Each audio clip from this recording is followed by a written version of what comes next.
Listen, I'm telling you guys, in this coming year, I want your mindset to be that your self-worth is not your net worth. And we live in a world where our money can consume us, and I don't want it to be like that. That is not how God intended it.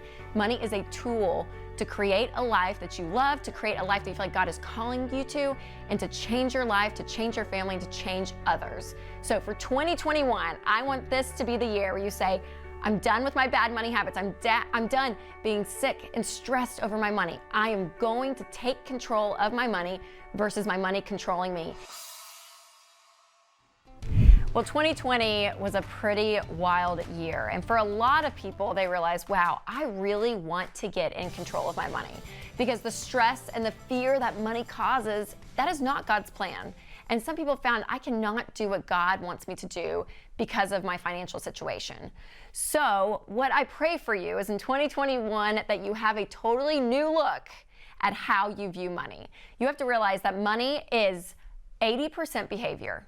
It's only 20% head knowledge. So understanding what to do is kind of the easy part, but actually doing it is what's difficult.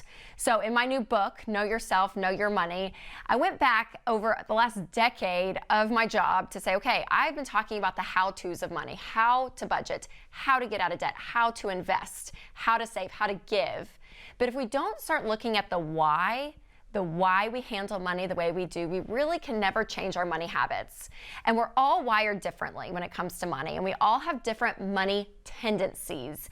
And this is something to focus in on because you realize that most money tendencies are not good or bad. They are just what they are. Now, the extremes can be unhealthy, but being able to view and pinpoint, here's why I handle the money I do, the way I do, it really shows you a direction of, hey, I can change my money habits. So one of those tendencies when it comes to money is experiences or things. So when you spend money, do you tend to spend it on experiences? This is more me, going out to a great dinner with friends or going on a fun vacation. Or do you tend to spend money on actual items, things? That's my husband. He's like, if I'm gonna spend money, I'm gonna spend it on something I can use over and over again. Now, neither one of those is right or wrong, but it does show you how you spend your money. And for those of you who are married, this is one point of conflict that can come up in marriage. Because when one person values spending money one way or the other, it can cause some friction. So if you are married, remember, work together. You are a team. Do a budget together and decide, here is where our money is going. Another tendency is safety or status. So if you lean on the safety side of money, why you want money means you want to feel secure. You want to feel like you have a safety net between you and life. And again, that is not a bad thing. The unhealthy side of that is that you depend too much on money. You can make decisions based on fear, and you think your ultimate hope comes from money, which we obviously know is not the case. Now, the other end of that spectrum is status. And status in this instance is not bad. Status just means you want money so that you can do things. This is more me.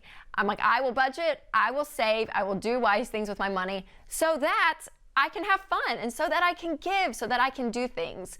Again, the extreme side of that is unhealthy. So status people, we can struggle with our accomplishments or the material things we buy become our identity. And so one question I've learned to ask myself is, if nobody sees this purchase, do I still want it? Guys, sometimes the answer for me is not good, but it's a good checkpoint to realize when I'm going on that unhealthy side of that tendency, a red flag comes up. Another tendency is abundance or scarcity.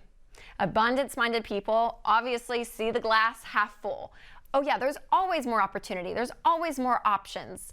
And that's a great thing. But the extreme side of that is you make decisions that sometimes are not wise because you assume it's all going to be okay. When we learned in 2020, it's not always okay. So you really need to be wise. Scarcity-minded people, the glass is usually half empty. You're a little bit more cautious, a little bit more aware, and so a little slower to make decisions. Now, the bad side of that on the extreme is a lot of fear. You hold your money tightly because you want control over it, versus living your life with an open hand where you know, hey, I can spend some and it's gonna be okay. I can give some away, it's gonna be okay. So again, those extremes we don't want, but knowing your tendency is going to help you control your money. But a lot of us struggle with spending. I know I am a natural spender. I do. I love to spend money. So if you do find yourself spending money, you're like, man, I wish I could save more. There's a couple things you can do. Ask yourself some hard questions. Like we said earlier, if no one sees this purchase, do I still want it? That in and of itself will probably save you a lot of money. Think, if I don't post this on social media, do I still want it? Or do I believe that this thing is going to make me happy? That's a big one. Because listen, it's okay to have nice stuff, just don't let your nice stuff have you. And it can have you through going into debt for it, and it can have you when you think your identity, your happiness, your contentment is wrapped up in a thing, which we all know is not true. Another way to help control your spending is to make a budget. The dreaded B word. Most people hate the word budget, and I get that. Again, I'm a natural spender, I'm a free spirit, so the idea of a budget is like, oh man, oh. But listen, a budget is permission to spend. What a budget is, it is a plan for your money. So every month before the month begins, you want to write out a budget. You take your income for the upcoming month minus all of your expenses, and that equals zero. So every dollar coming in to your household, to your bank account, is already assigned to a category. And you guys, that is being an incredible manager of what God has given you. You are being intentional with the money that you have. And I promise, if you do a budget, give yourself 3 months to get it right, but you're gonna feel like you got a raise. And then lastly, live in the alignment of your why. Realize, okay, why do I wanna handle my money well? Is it because I'm losing sleep at night? Is it because I'm stressed? Is it because I'm so tired of working so hard and I have nothing to show for it? Is it because I want to be so generous but I'm not able to be? Figure out that why. And when you have that why, it's really going to help motivate you in the new year. Because when you get stuck and you don't do things right and you mess up and you make a mistake, it can be so defeating. But when you have that why out there, you know why you're making the sacrifices. You know why you're getting up again after you made mistakes. Because listen, I'm telling you guys, in this coming year, I want your mindset to be that your self-worth is not your net worth.